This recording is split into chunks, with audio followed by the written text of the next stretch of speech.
Ini malas. Nah orang ini sembahyang ngarannya, tapi kada bisa disebut mendirikan sembahyang, kada bisa disebut menegakkan salat. Wal haqqu ya'muru bi iqamis shalah la bi fi'liha, sedangkan Allah memerintahkan mendirikan salat. Allah tidak menyuruh kita melaksanakan salat. Allah menyuruh mendirikan salat. Dalam Al-Quran Allah berfirman, aqimis shalah, tegakkan salat itu. Nah, Allah tidak mewahyukan salli, sembahyang kamu.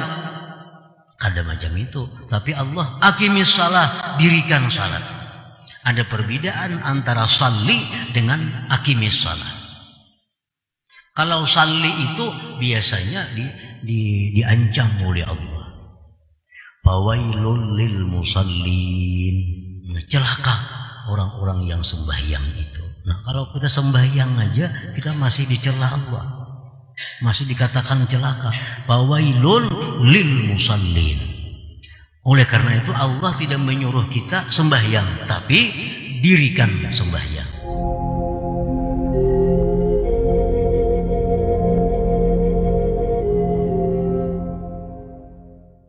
Hikamil Ata'iyah.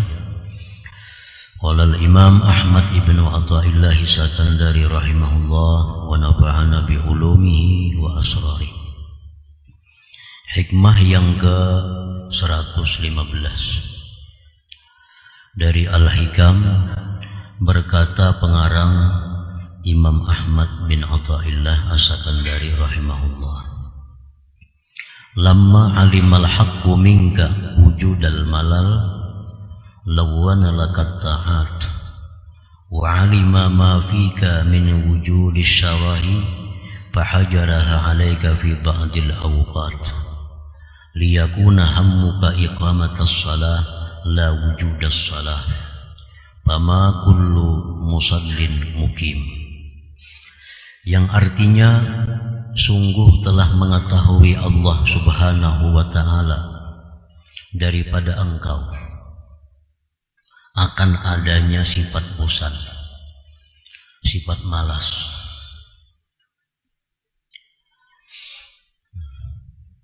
Maka Allah mewarnai bagi engkau bentuk-bentuk ketaatan, dan Allah mengetahui sesuatu yang ada pada diri engkau daripada adanya kenapsuan. Maka dia cegah itu taat atas engkau pada sebahagian waktu, supaya adalah yang engkau pentingkan itu mendirikan salat, bukan hanya sekedar adanya salat. Maka tidaklah tiap-tiap orang yang sembahyang, maka tidaklah tiap-tiap orang yang salat mukim bisa mendirikan salat itu.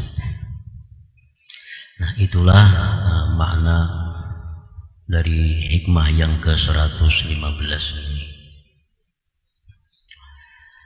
Ni'matani azimatani an'amallahu bihima ala abdih. Ada dua nikmat yang besar yang Allah berikan, dua nikmat itu atas hambanya, atas kita semua. Nikmat yang besar itu yang pertama adalah al-ula tanwi'ut ta'at.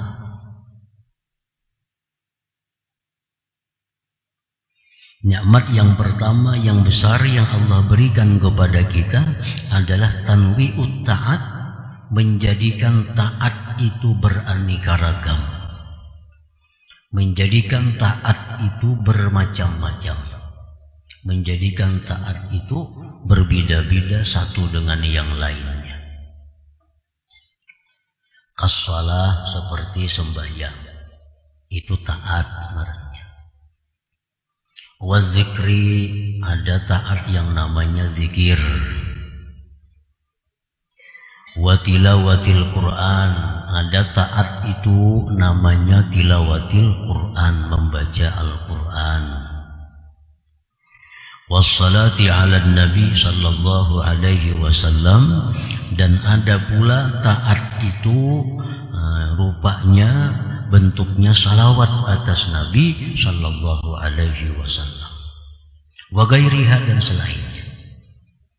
Jadi itu merupakan nikmat yang besar Allah berikan kepada kita, bahwa taat itu bermacam-macam. Liyastakhiffaha wa yastahliha, supaya kita ini menjadi ringan, supaya kita ini menjadi manis melakukan taat itu. Bitanakulin, dengan berpindah min ta'atin ila ta'atin, dari satu taat kepada taat yang lain. Nah, kita baca zikir, kayaknya kita baca pulang salawat, nah berpindah, baca lagi tasbih, lalu kita semakin inting, dan ada rasa kenikmatan dalam perpindahan dari satu taat kepada taat yang lain itu. Nah, itu nikmat Allah yang mungkin belum pernah kita ketahui bahwa itu nikmat, dan belum kita syukuri nikmat itu.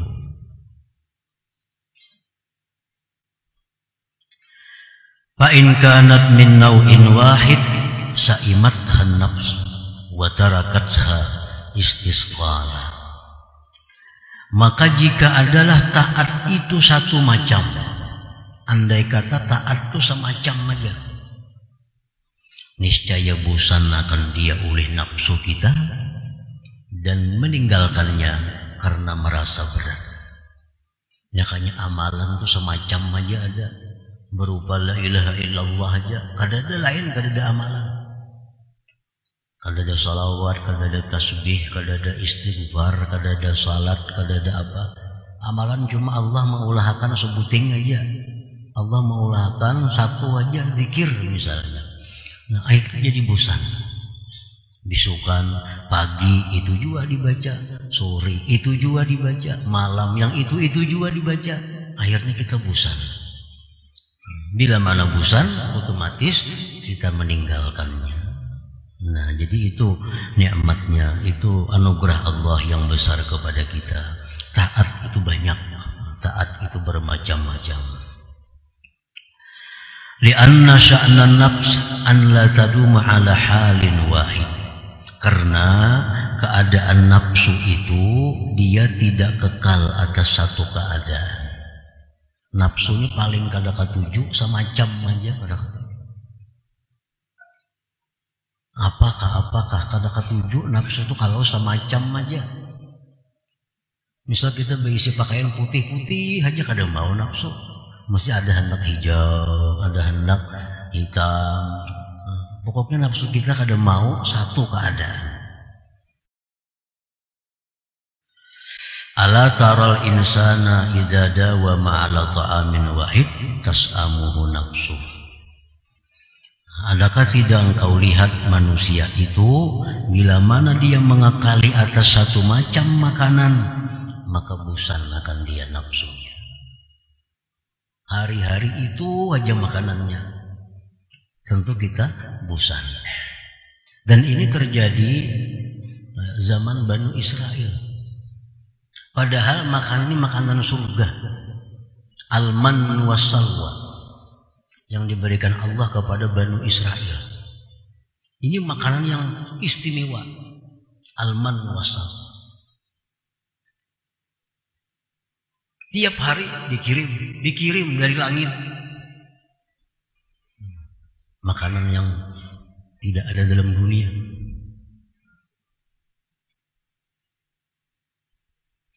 Berbulan-bulan, bertahun-tahun makan itu, Bani Israel bosan.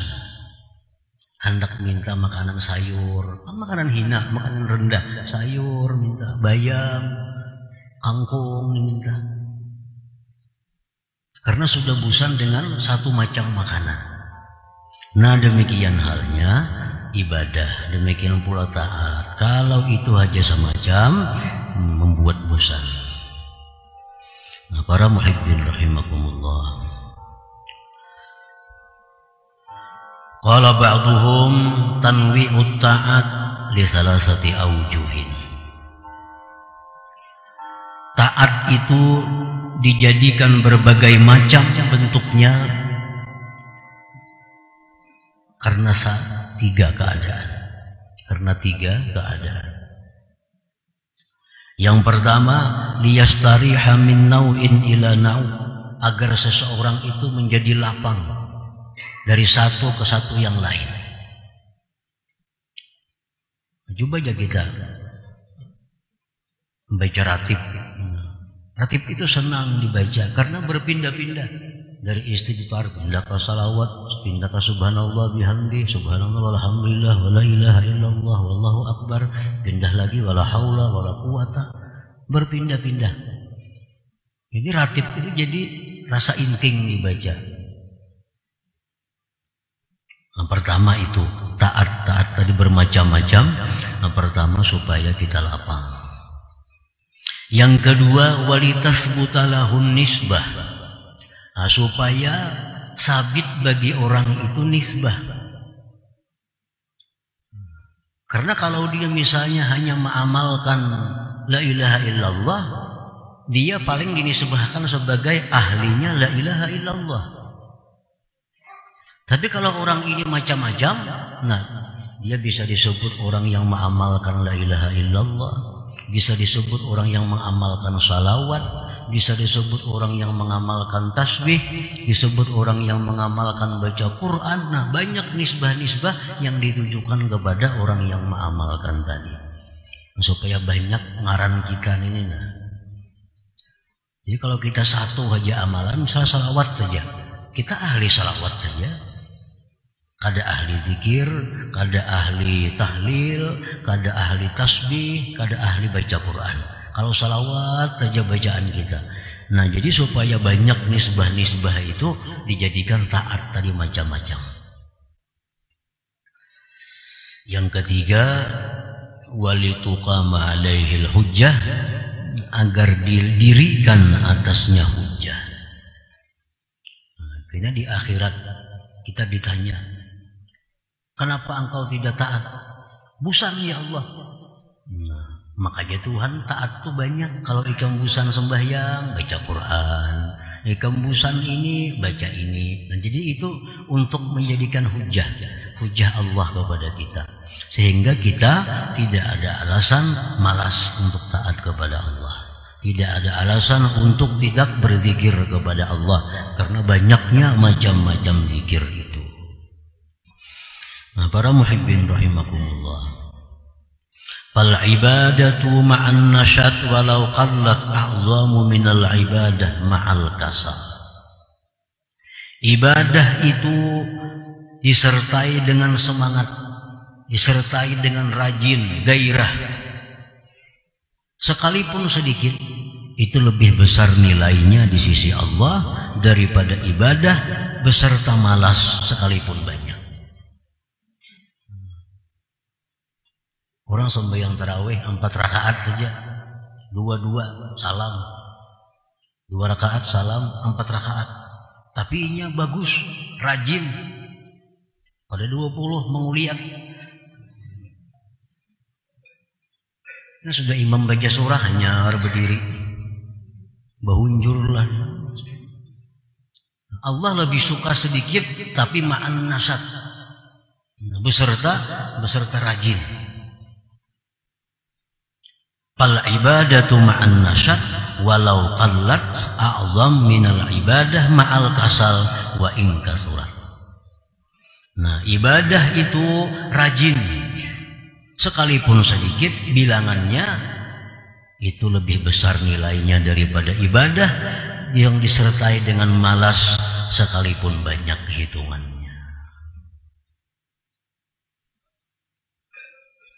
Jadi kalau kita beribadah misalnya baca salawat 10, la ilaha illallah 10, subhanallah bihamdi 10, la haula wala quwata illa billah 10, pindah lagi astaghfirullah 10 lagi, pindah lagi hasbunallah wa ni'mal wakil 10 lagi. Tapi tiap kali perpindahan itu membuat kita semangat. Tiap kali perpindahan membuat kita rajin, membuat kita manis. Itu lebih baik daripada kita membaca la ilaha illallah 100 kali tapi disertai dengan adanya malas itu. Nah, disertai dengan adanya bosan itu. Li'anna al-ibrata laysat bi kasratil his wa innamal ibratu bi wujudil ma'na, karena yang dipandang itu bukannya banyaknya kenyataannya, bukan banyak bilangannya, bukan banyak hitungannya, tetapi yang dipandang itu adalah adanya maknanya.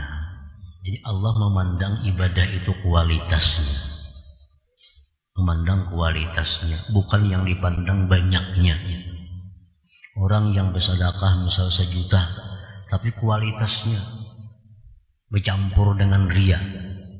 Allah lebih suka orang beribadah bersedekah 100.000 tapi dengan murni karena Allah. Allah kada pandang jumlah rupiahnya, tapi yang dipandang Allah kualitas itu. Nah, sama halnya dengan bacaan-bacaan tadi. Kalaunya banyak rajin itu lebih disukai Allah lagi. Banyak tapi kada berubah rajinnya, kada berubah semangatnya, bahkan makin banyak makin semangat, nah itu paling disukai Allah. Yang jadi pilihan ini jikalau banyak tapi malas, nah lebih baik sedikit tapi semangatnya ada. Nah, para muhibbin rahimakumullah, jadi itu nikmat yang pertama yang besar yang diberikan Allah Subhanahu wa taala kepada kita.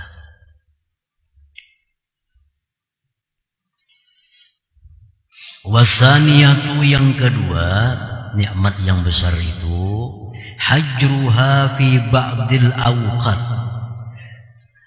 Allah melarang taat pada sebagian waktu. Ada taat-taat tertentu yang dilarang Allah melakukannya pada waktu-waktu tertentu. Fa innal fara'idha yamtani'u fi'luha bi ghairi awqatihal mahdudah. Bahwa sembahyang-sembahyang fardu itu tertegah melakukannya, dilarang melakukannya pada bukan waktu yang ditentukan. Sembahyang fardu subuh cuma ada berapa waktunya? Misalnya dari mulai jam 5 kurang 15 menit sampai jam 6. Itu aja waktu yang boleh kita melakukan subuh. Berdahulu kada boleh. Walaupun kita kehendakan, kerajinan, kada kawa. Kada kawa. Allah melarang. Puasa Ramadan contohnya. Cuma 1 bulan. 1 bulan. Di luar pada bulan itu Allah melarang kita puasa Ramadan kecuali membayar qadaan. Wan nawafilu yamtani'u fi'luha bi waqtil karahah.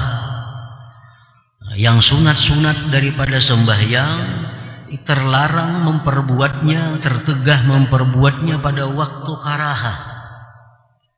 Nah, pada waktu istiwa Allah melarang kita sembahyang. Pada waktu tenggelam matahari Allah melarang kita sembahyang. Pada waktu antara asar sampai maghrib Allah melarang kita sembahyang sunat.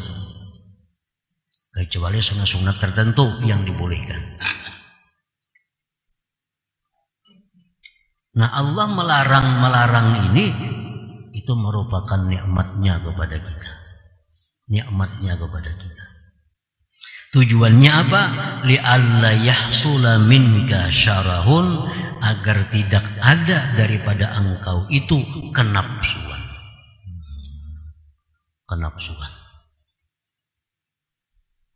Fayajurruka ila taksir, kalau kita beribadah itu kenapsuan, itu membawa kepada kekurangan. Kena kurang jadinya, terlalu bersemangat. Nah, apalagi bila terlalu bersemangat tuh ada menuntung. Apa aja nambila kanapsuan itu kada menuntung. Kanapsuan. Orang kanapsuan hendak memakan, nukar makanan ini, makannya kada samuan, kada habis tuh, kada menuntung, kada nafsunya makan. Nah sama orang kanapsuan nak sembahyang, kada tahu waktu makruh sembahyang, kada tahu waktu haram sembahyang, paling lawas setahun bisa kada bisa sembayangan lagi nya. Paling lawas setahun, karena apa? Karena bosan. Jadi Allah Subhanahu wa ta'ala dengan rahmatnya, dengan anugerahnya, Allah jadikan sembahyang itu ada waktu-waktu tertentu, di mana kita disuruh, di mana kita dibenci, di mana kita dilarang untuk melakukannya. Fayajurruka ila taksir awit tarki min awit tarki fiha, itu membawa, menarik kepada engkau kepada taksir, atau meninggalkan pada sembahyang itu, pada taat itu. Nah, walidzalika ayyana laha awqatan tuqi'u fiha wa awqatan la tuqi'u fiha. Oleh karena demikian Allah menentukan bagi taat itu waktu-waktunya, yang kau jatuhkan taat pada waktu itu, dan waktu-waktu yang tidak boleh kau jatuhkan taat pada waktu itu. Nah, ini nikmat yang kedua yang diberikan Allah Subhanahu wa ta'ala kepada kita. Nah, para muhibbin rahimakumullah, jadi cukup artinya apa yang difirmankan Allah, wa in ta'uddu ni'matallah la tuhsuha. Jika engkau mau menghitung nikmat Allah, kada bisa menghinggai. Kita ini kenal cuma nikmat itu makanan, nikmat itu duit, nikmat itu hal-hal yang sifatnya demikian. Padahal sangat banyak nikmat-nikmat Allah yang kita rasakan tanpa kita sadari bahwa itu adalah nikmat. Nah, oleh karena itu sebahagian ulama sufi mengatakan hakikat syukur itu adalah i'tiraful ajzi ani syukri, mengaku lemah daripada bersyukur. Nah, hakikat syukur itu adalah mengakui lemah kada mampu bersyukur. Kenapa sebabnya? Karena banyak nikmat yang kita kada ketahui pada diri kita, dan kita kada bisa mensyukurinya karena kada tahu bahwa itu nikmat. Yang kita syukuri, yang kita ketahui itu adalah nikmat.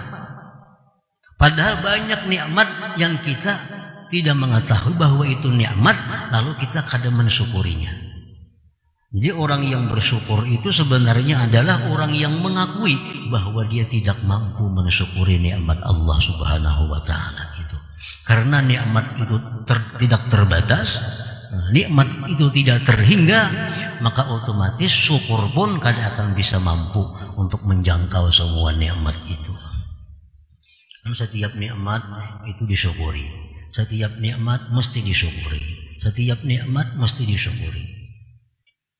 Paling-paling berapa persen ada nikmat yang kita syukuri? Nah, mungkin 90% nikmat Tuhan itu belum kita syukuri. Belum kita syukuri karena kita kadang menyadari bahwa itu adalah nikmat Allah Subhanahu wa ta'ala. Kada usaha yang sifatnya amaliyah seperti ini, yang di tubuh kita sendiri kita banyak kadang menyadari bahwa itu nikmat. Di tubuh kita ada bulu, kita kira itu ada apa-apa, padahal itu nikmat Allah. Mungkin fungsinya ini, bulu ini, fungsinya ini, kita kada tahu kegunaannya. Nah, makanya kita kada pernah bersyukur atas bulu yang diberikan Allah. Biasalah, kada bisa. Karena kita kada tahu bahwa bulu itu adalah nikmat dari Allah. Bulu hidung itu nikmat daripada Allah, kita kada tahu. Oleh karena itu kita kada pernah bersyukur atas bulu hidung yang diberikan Allah. Nah, jadi syukur itu kada mampu karena kebanyakan nikmat yang diberikan Allah Subhanahu wa ta'ala. Nah, oleh karena itu dalam sebuah hadis kudusi disebutkan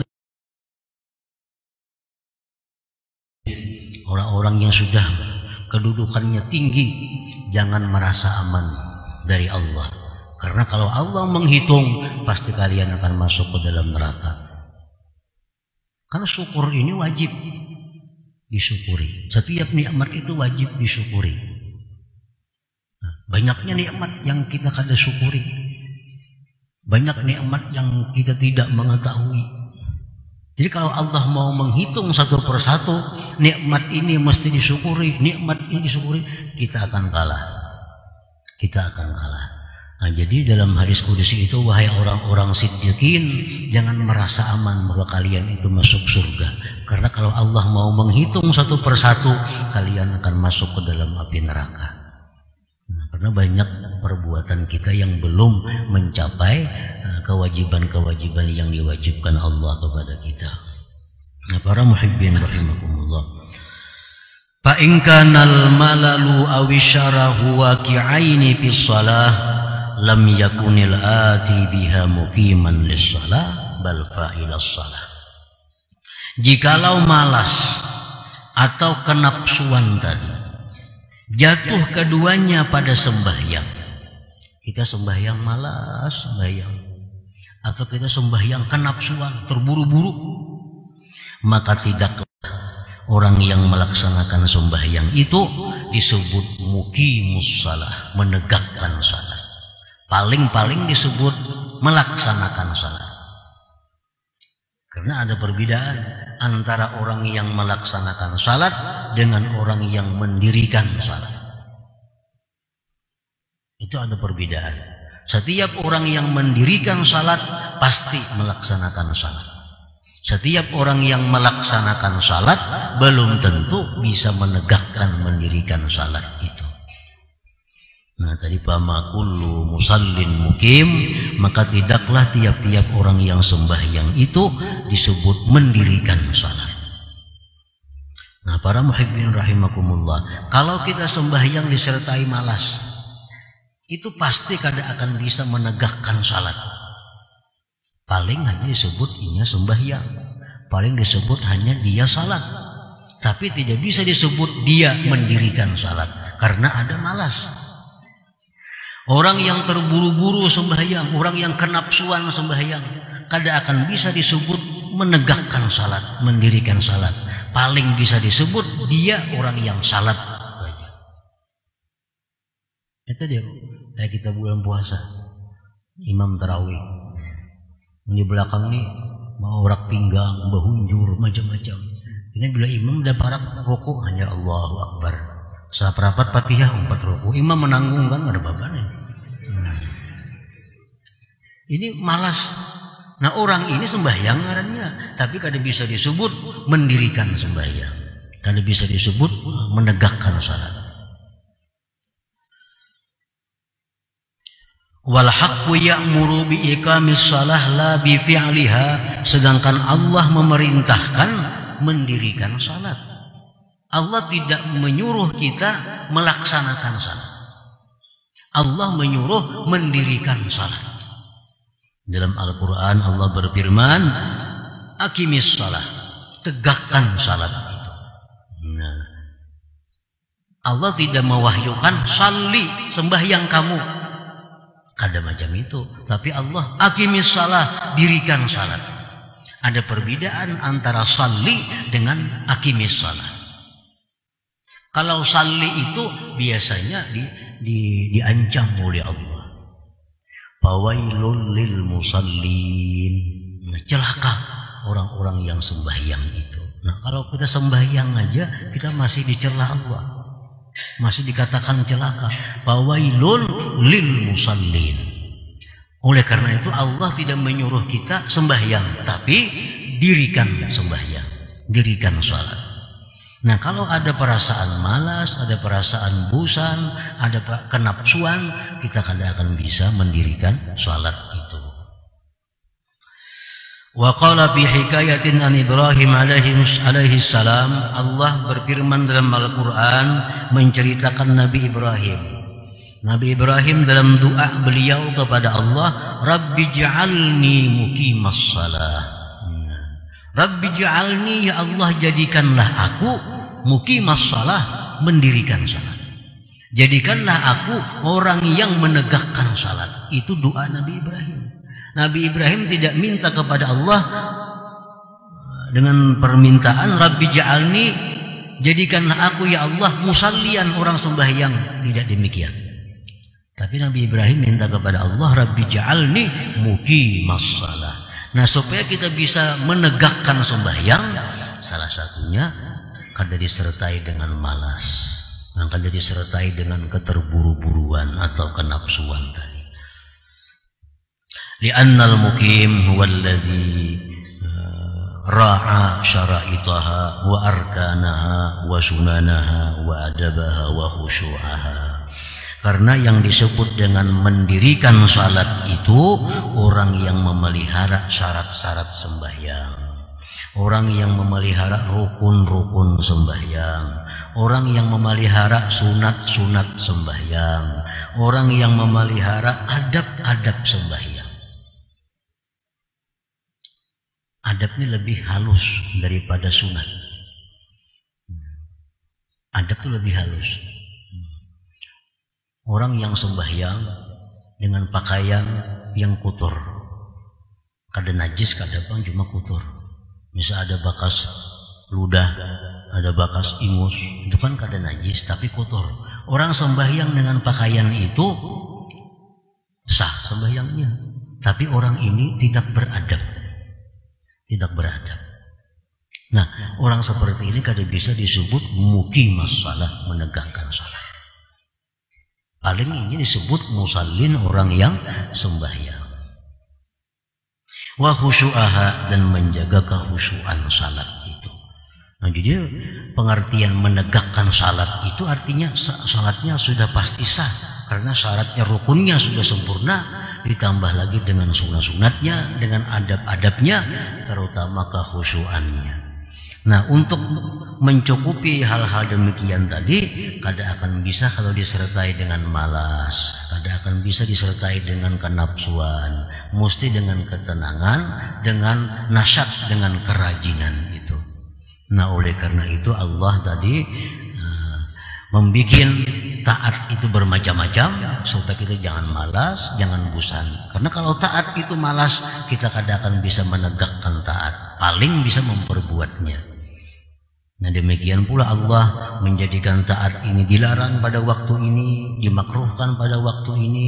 Semua itu adalah agar kita semangat, agar kita rajin dalam melakukan taat itu, sehingga terjadilah apa yang disebut dengan iqam, melaksanakan dengan penuh kesempurnaannya.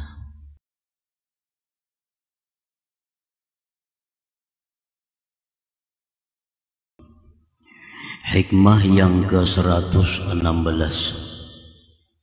daripada Al-Hikam, berkata Imam Ahmad Ibnu Athaillah As-Sakandari, as-salatu matharatun lil qulub wastiftahun libabil ghuyub. As-salatu mahallul munajah wa ma'dinul musafah, tattasi'u fiha mayajinul asrar wa tashruqu fiha syawarikul anwar. Yang artinya, bermula sembahyang merupakan penyucian bagi hati dan pembuka bagi pintu yang gaib. Sembahyang merupakan tempat munajat dan merupakan tambangnya munajat yang khusus. Luas pada sembahyang itu midan rahasia-rahasia, dan memancar pada sembahyang itu pancaran-pancaran cahaya. Nah, itulah terjemahnya yang hikmah yang ke-116 ini. Nah, para muhibbin rahimakumullah,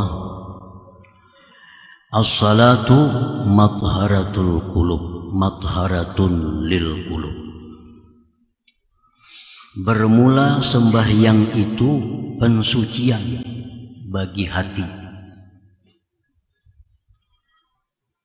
Maksudnya sembahyang di sini adalah sembahyang yang didirikan, bukan sembahyang yang dikerjakan. Karena telah disebutkan pada minggu yang lalu perbedaan antara mengerjakan salat dan mendirikan salat. Nah, sembahyang yang didirikan, sembahyang yang dilaksanakan dengan syarat rukun, sunat, adab, khusyuknya, itu merupakan pensucian bagi hati. Artinya membersihkan sifat-sifat yang tercela di dalam hati. Sembahyang itu membersihkan dari sifat-sifat yang dimurkai Allah yang ada pada hati manusia. Faqauluka Allahu Akbar fihi iqrarun bi kibriya'illah wa izzatih wa i'tirafun bi sigharika wa dhullik. Perkataan engkau Allahu Akbar dalam sembahyang itu pengakuan dengan kebesaran Allah dan kemuliaannya. Artinya Allahu Akbar yang kita ucapkan itu adalah pengakuan kita bahwa yang besar itu hanya Allah, yang mulia itu hanya Allah. Dan pengakuan sekaligus dengan kecilnya engkau dan hinanya engkau. Apabila kita mengakui Allah itu besar, maka berarti kita hina, kecil. Bila kita mengakui Allah mulia, berarti kita ini adalah hina. Nah, jadi satu ucapan Allahu Akbar itu sudah merupakan pembersihan hati dari sifat kesombongan. Nah, ini hanyar, baru Allahu Akbar. Begitu Allahu Akbar, kita sudah bersih dari sifat kesombongan, dari sifat ujub yang ada dalam hati kita. Tinggal bahwa kita adalah orang yang kecil, orang yang hina. Artinya menumbuhkan sifat tawadhu di dalam hati kita. Perkataan kita Allahu Akbar dalam sembahyang itu menumbuhkan sifat tawadhu di dalam hati kita.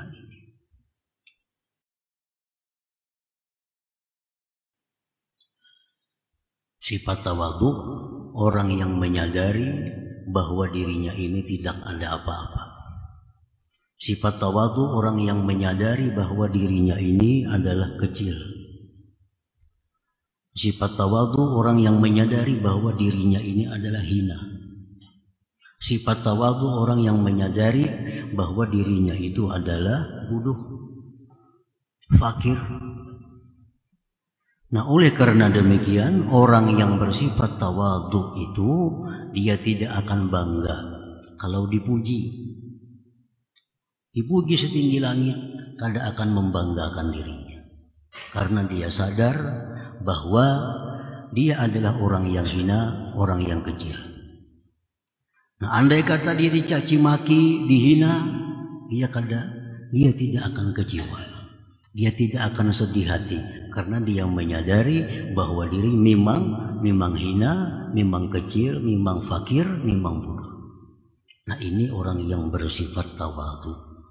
Jadi dalam sembahyang itu yang pertama menumbuhkan sifat mulia dalam hati kita adalah tawadhu itu dengan ucapan Allahu Akbar.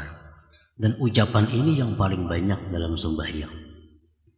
Kita hendak ruku, Allahu Akbar lagi. Hendak sujud, Allahu Akbar lagi. Artinya supaya jangan terpisah hati kita ini dari sifat tawadhu itu. Fal qalbu idza khala minal kibri wal izzi wal ujbi tahura minal ilal. Bahwasanya hati itu apabila sunyi, hati sudah kosong dari kesombongan, dari kemuliaan, maka bersihlah hati itu dari penyakit-penyakit. Li'annal kibra wal 'izza manba'ul afat, karena kesombongan itu, kemuliaan yang ada dalam hati itu merupakan sumber segala penyakit, sumber segala kerusakan. Kenapa iblis menjadi orang yang paling rusak di antara hamba Allah? Karena dasarnya iblis orang yang sombong. Karena sombong. Karena hanya ada satu sifat sombong di dalam hati iblis itu, maka iblis menjadi hamba Allah yang paling jahat. Hamba Allah yang paling hina. Nah, jadi apabila kita sudah bisa membersihkan kesombongan dalam diri kita, banyak sifat-sifat jelek, sifat-sifat yang hina yang hilang dari hati kita. Dendam itu karena sombong, dengki karena sombong, suka dipuji karena sombong, marah dicela karena sombong. Itu semua adalah sifat-sifat yang kita diperintahkan untuk membersihkan daripadanya itu. Nah, para muhibbin rahimakumullah, kalau kita misalnya berkulit hitam, ada orang yang mengatakan si fulan itu kulitnya hitam. Apakah kita marah dengan orang itu? Kalau kita sadar bahwa kita memang punya kulit hitam, tentu kita tidak akan marah kepada orang itu. Justru kita marah kalau ada yang menyebut kita putih. Wah, si anu tuh putih benar awaknya, padahal pahirangnya, sariknya dianggapnya mau ulu-ulu. Nah, demikian halnya kalau orang ada yang memuji kita, jangan bangga. Itu pujian itu hanya merupakan ulu-ulu bagi kita. Nah, kita dipuji pintar padahal kita orang yang bodoh. Kita dipuji sebagai orang yang hebat padahal orang yang lemah. Itulah keuntungan sifat tawadhu yang ada pada diri kita. Nah, kemudian lagi wastiftahun libabil ghuyub ay asraril malakut, bahwa sembahyang itu pembuka bagi pintu rahasia alam malakut. Orang yang sembahyang bisa diperlihatkan Allah surga dan neraka pada waktu sembahyang itu. Orang yang waktu sembahyang bisa diperlihatkan Allah apa-apa yang terjadi di alam barzakh. Karena dalam sembahyang itu Allah membuka pintu malakut. Pintu malakut. Wa inna ma kanatis salatu istiftahan li babi asraril malakut limashtamalat alaih min tathhiril batin wal zahir.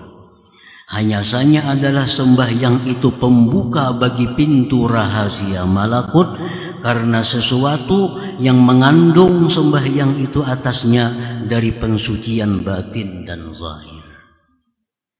Alam malakut itu orang yang dibukakan Allah melihatnya, orang ini mesti bersih zahirnya, bersih batinnya, itu dibuka oleh Allah pintu alam malakut itu. Nah, sembahyang ini bersih, orang yang sembahyang bersih daripada hal-hal yang kotor, baik zahir maupun batin. Qala Rasulullah sallallahu alaihi wasallam, ara'aitum law anna nahran bi babi ahadikum yaghtasilu fihi kulla yawm 5 marrat hal yabqa min daranihi syai'.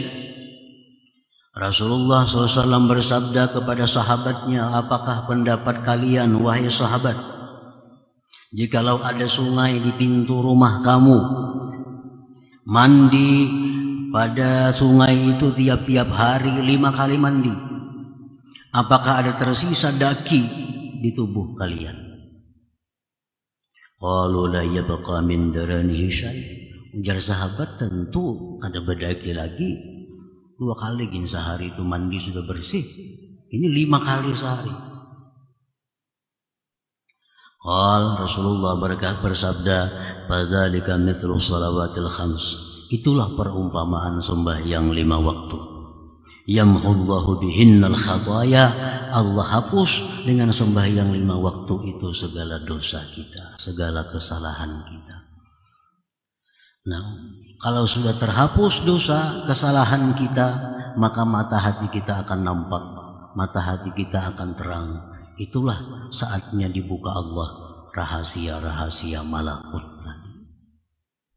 Sebagaimana yang pernah disabdakan Rasulullah SAW begitu beliau selesai sembahyang, Rasulullah bersabda, aku diperlihatkan surga dan neraka seperti ini, seperti ini. Nah, dalam sembahyang dibuka oleh Allah pintu malakut itu.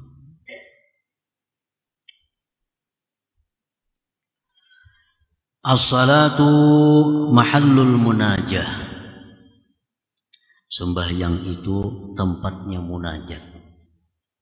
Artinya tempat di mana kita berdialog dengan Allah.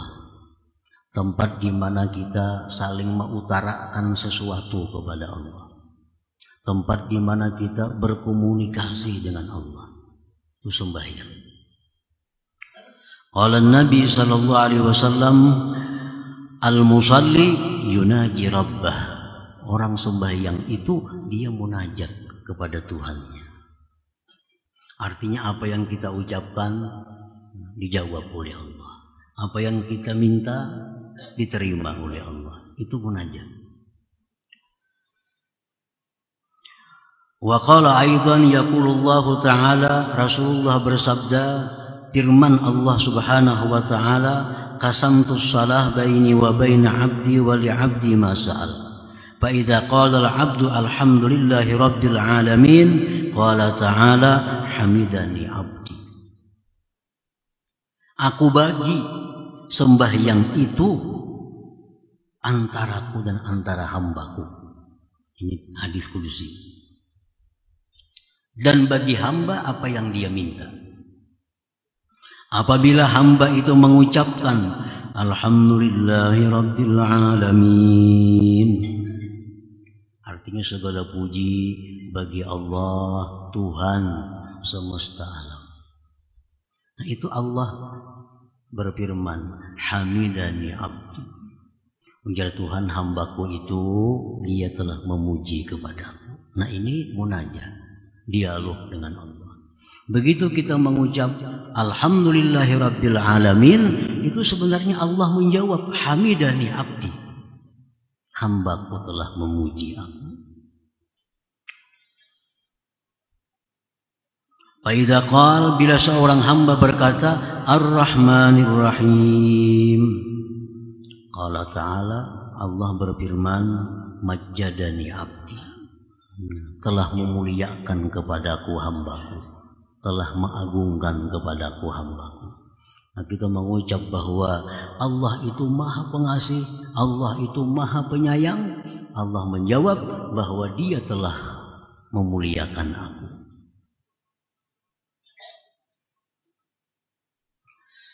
Fa'idha qal, bila seorang hamba berkata maliki yaumiddin, maliki yaumiddin, dia adalah raja pada hari kiamat.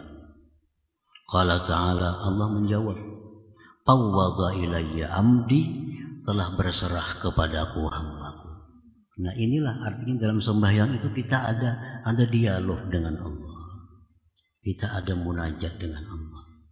Jadi waktu kita mengucap alhamdulillahi rabbil alamin, rasakan bahwa ada sahutan dari Allah, hamidani abdi. Ar-Rahmanir Rahim, rasakan bahwa Allah itu mengucapkan majjadani abdi. Bila kita mengucap maliki yaumiddin, nah kita rasakan bahwa Allah berfirman fawwadha ilayya abdi. Nah, itulah munajat artinya dalam sembahyang itu. Sampai seterusnya surah Fatihah itu intinya adalah munajat kita. Wa ma'dinul musafat, dan sembahyang itu merupakan tambangnya musafat. Musafat ini lebih khusus daripada munajat. Karena munajat itu bisa di balik pintu. bisa munajat itu di balik tirai. Misalnya kita ada kesimpulan di dalam rumah, ada, padahal pintu masih tertutup, tapi sudah munajat. Kalau musafat ini, nah ini hilangnya hijab, tidak ada lagi hijab pendinding antara kita dengan Allah pada waktu sembahyang itu. Al-munajatil khalisah minat tashwis, musafat itu artinya adalah munajat yang bersih daripada gangguan-gangguan.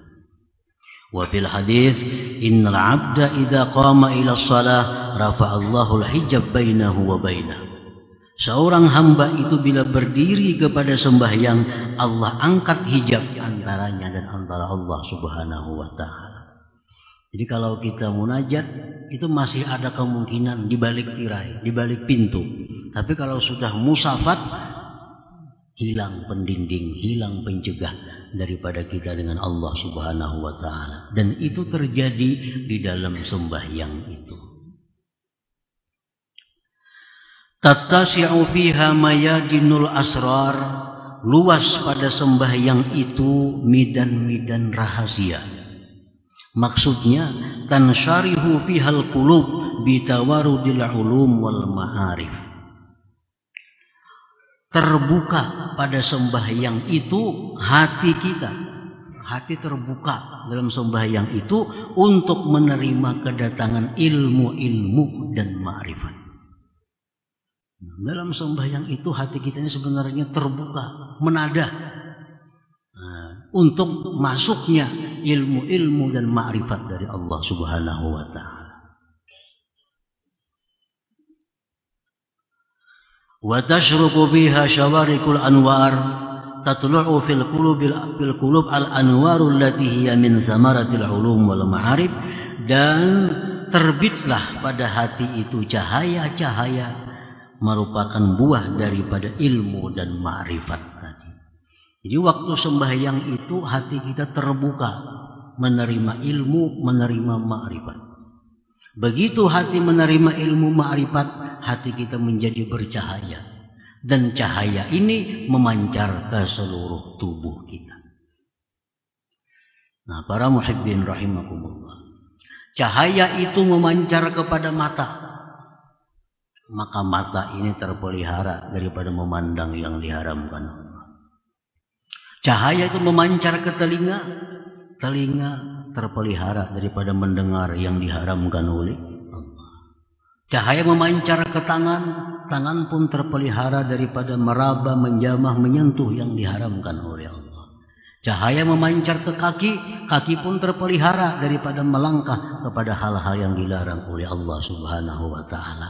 Nah, jadi cahaya itulah yang menyebabkan tubuh kita terpelihara daripada munkar. Sebagaimana yang difirmankan Allah bahwa sembahyang itu mencegah dari kejahatan dan kemunkaran. Nah, iya demikian. Sembahyang itu mengakibatkan orang yang sembahyang tadi tertegah dari kemunkaran. Karena matanya sudah diberi cahaya ilmu ma'rifat, telinganya, tangannya, kakinya, mulutnya. Lalu terjaga.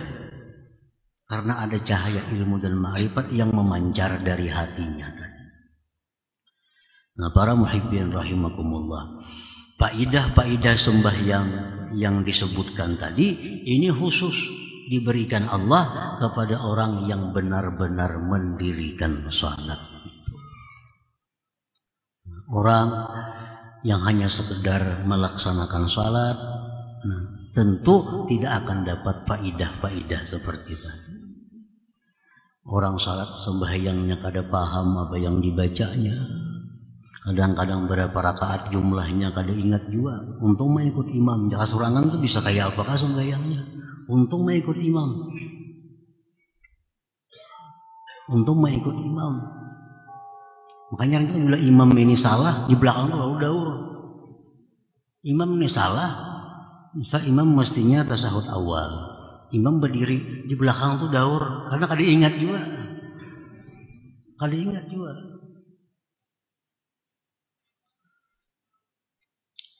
Nah, jadi sembahyang yang demikian tentu akan mendapatkan faidah-faidah tadi. Sebenarnya sembahyang itu bisa membentuk jiwa kita menjadi orang yang tawadhu, membentuk tubuh kita terpelihara daripada kemaksiatan dan kemunkaran. Nah, para muhibbin rahimakumullah, Rasulullah dalam sebuah hadis menyatakan, man lam tanhahu salatuhu anil fahsya wal munkar lam tazidhu minallah illa bu'da. Orang yang sembahyang tetapi masih suka maksiat kepada Allah. Orangnya sembahyang aja tapi suka maksiat, masih mata suka memandang haram, mulut masih suka mengata yang haram, tingkah lakunya jauh daripada petunjuk Allah. Nah, orang yang sembahyang tapi tetap melakukan kejahatan, kemunkaran, maka orang ini tidak akan bertambah daripada Allah, melainkan semakin jauh. Semakin jauh. Jadi sembahyangnya itu kada berguna, artinya gunanya hanya sekedar bahwa dia adalah orang Islam, bahwa dia telah melaksanakan kewajiban.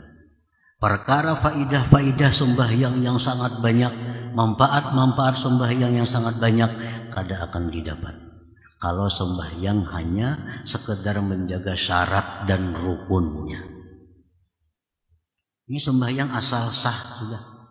Bila syaratnya terpenuhi, rukunnya bujur, cukup. Nah, sunat-sunatnya kada perlu, apalagi khusyuknya ditinggalkannya. Nah, sembahyang ini hanya sekedar melaksanakan kewajiban. Sembahyang ini diumpamakan seperti orang yang menghadiahkan kepada raja seorang budak yang cacat. Bukan mendapat hadiah dari raja, tapi justru bisa dihukum. Raja minta kepada rakyat agar tiap rakyat memberikan hadiah kepada raja. Maka rakyat pun datang membawa hadiah kepada raja. Ini orang bawa hadiah kepada raja berupa manusia, berupa budak. Budaknya kada batangan, budaknya kada babatis, budaknya lagi bisu, budaknya lagi banyak penyakit, dihadiahkan kepada raja. Raja bukan terima kasih, raja bukan membalas hadiah, justru bisa menahan ini orang karena dianggap mengulu-ulu dengan raja. Nah, demikian sembahyang terlaksana seorang gadis persembahan kepada raja. Sembahyang yang sempurna, syarat rukunnya, adabnya, sunatnya, laksana gadis yang cantik yang sempurna. Nah, kalau kita mempersembahkan kepada raja seorang gadis yang cantik, yang sempurna, tentu raja akan memberikan balasan yang berlimpah ruah. Tentu raja memberikan ganjaran yang banyak. Nah, demikianlah sembahyang yang bagus, sembahyang yang khusyuk, yang sempurna, seperti persembahan seorang rakyat kepada raja, gadis yang cantik dan yang sempurna itu. Nah, sembahyang yang asal sah, sembahyang yang asal sah, ini laksana seorang rakyat yang memberikan kepada raja seorang budak yang putung tangannya, putung kakinya, buta matanya. Bukan hadiah yang didapat, tapi bisa ditahan oleh raja karena dianggap merimihkan kerajaan. Nah, para muhibbin rahimakumullah, oleh karena itu sembahyang kita yang tidak ada khusyuk, sembahyang yang tidak benar adabnya, maka sembahyang tadi dirubah bentuknya menjadi kain usang, kain yang usang. Kemudian kain usang itu dipukulkan ke wajah orang yang sembahyang tadi. Sedangkan sembahyang yang baik, maka itu naik berupa cahaya kehadiran Allah Subhanahu wa ta'ala.